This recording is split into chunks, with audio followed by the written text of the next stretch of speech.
توہین رسالت کی سزا سزائے موت ہے۔ آج پورا یورپ یہ نہیں برداشت کر رہا، سب کچھ برداشت کر رہا ہے، یہ اتفاقی بات نہیں ہے۔ ختم نبوت کا قانون اور توہین رسالت کی سزا یہ مغرب کے ہضم نہیں ہو رہا ہے۔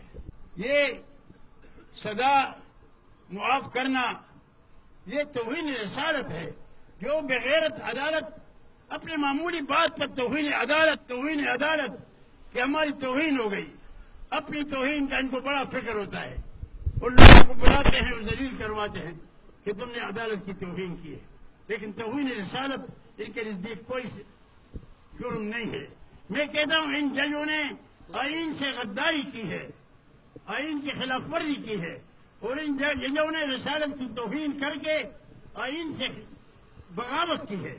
میں سمجھتا ہوں کہ ان توہین رسالت کرنے والے ججوں کو نہ صرف یہ کہ معطل کیا جائے، بلکہ وہ آئین کا جو دفعہ ہے توہین رسالت کا، جس کی سزا قتل ہے، وہ سزا ان ججوں پر نافذ کی جائے۔ نعرہ تکبیر، نعرہ تکبیر، ناموس رسالت، قانون ناموس رسالت۔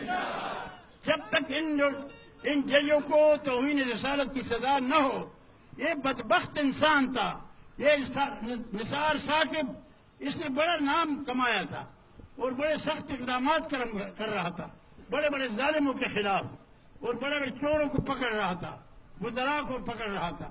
تو ہم نے کہا یہ تو اللہ نے گویا بڑا کوئی فرشتہ بھیجا ہے، لیکن وہ فرشتہ شیطان نکلا، وہ ابلیس کا بچہ نکلا۔ اس خبیث نے اپنے سارے نیکلامی پر پانی ڈلوایا اور اس نے اپنے سب کچھ نیکلامی کو بہا کر لے گیا۔ تو یہ صورتحال میں نے آپ نے شاہ صاحب سے سنا، میں عمران خان سے پچھلے دنوں ملا، تو پہلی ملاقات میں پہلی بات ایجنڈے پر میں نے یہی رکھی تھی کہ بات چل رہی ہے آسیہ کو چھوڑنے کی۔ تو آسیہ کے چھوڑنے کا مسئلہ کیا ہے؟ وہ پریشان سا تھا کہ بہت یعنی خاص وضاحت نہیں کر رہا تھا، لیکن گو مگو میں تھا۔ میں نے کہا ایسا کرو گے تو تمہاری حکومت اللہ چھین لے گا، کیونکہ میں نے نواز شریف نے راتوں رات ممتاز قادری کو پھانسی پر لٹکایا، حالانکہ پورا ہندوستان اور پاکستان جرأت نہیں کر سکتا، لیکن وہ خبیث آدمی 1000 مرزائیوں سے زیادہ خطرناک تھا۔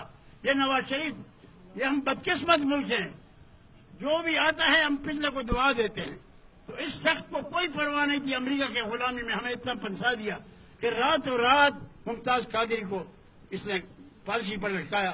تو میں نے یہ سارا قصہ کیا عمران خان کو، میں نے عمران کو یہ نواز شریف کا قصہ بھی کیا کہ دیکھو اب جو بھی ہو ڈٹ جاؤ، دباؤ میں مت آؤ۔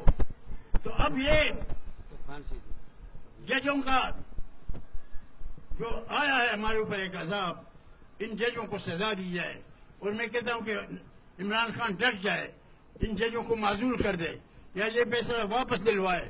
اگر ایسا نہیں کرتا تو میرا یقین ہے کہ اس کی بھی ذلت کے دن آ گئے ہوں گے۔ اللہ تعالیٰ اس کو ذلیل اور خوار کر کے نکالے گا۔ وہ تمام پارلیمنٹ کی یہ حالت ہے کہ آج مجھے شاہجی کہہ رہا تھا کہ صبح سے تقریریں ہو رہی ہیں، شہباز شریف بھی آیا ہے اور کشمیر کا رونا رو رہا ہے، لیکن آج کوئی ممبر پارلیمنٹ میں اس مسئلے پر نہیں اٹھا، نہ شہباز شریف اٹھا، نہ کوئی اور سرکاری آدمی، نہ ممبر، نہ اپوزیشن، سب خاموش ہیں۔ جو ملک رسالت مآب صلی اللہ علیہ وسلم اور اس پر غیرت نہ کرے تو اس کا کیا مقام ہوگا؟ میڈیا بھی اپنا فرض نہیں ادا کر رہا ہے، اس پر تو سارا ملک تلملا کر اٹھنا چاہیے۔ یہ ناموس رسول اور اس کے رسول کے لیے لڑنا انشاءاللہ یہ دیوبندیوں کی حمیت ہے، اس میں علماء دیوبند سب سے آگے ہوں گے، ہمیشہ قیادت ہوگی، اور ہم اس تحریک کو آخر تک پہنچائیں گے۔ اور جب تک گویا ظالموں کو، ان ججوں کو سزا نہ دی جائے تو اس وقت تک ہم آرام سے نہیں بیٹھیں گے۔ اللہ تعالیٰ آپ اور ہم سب کا حامی ہو۔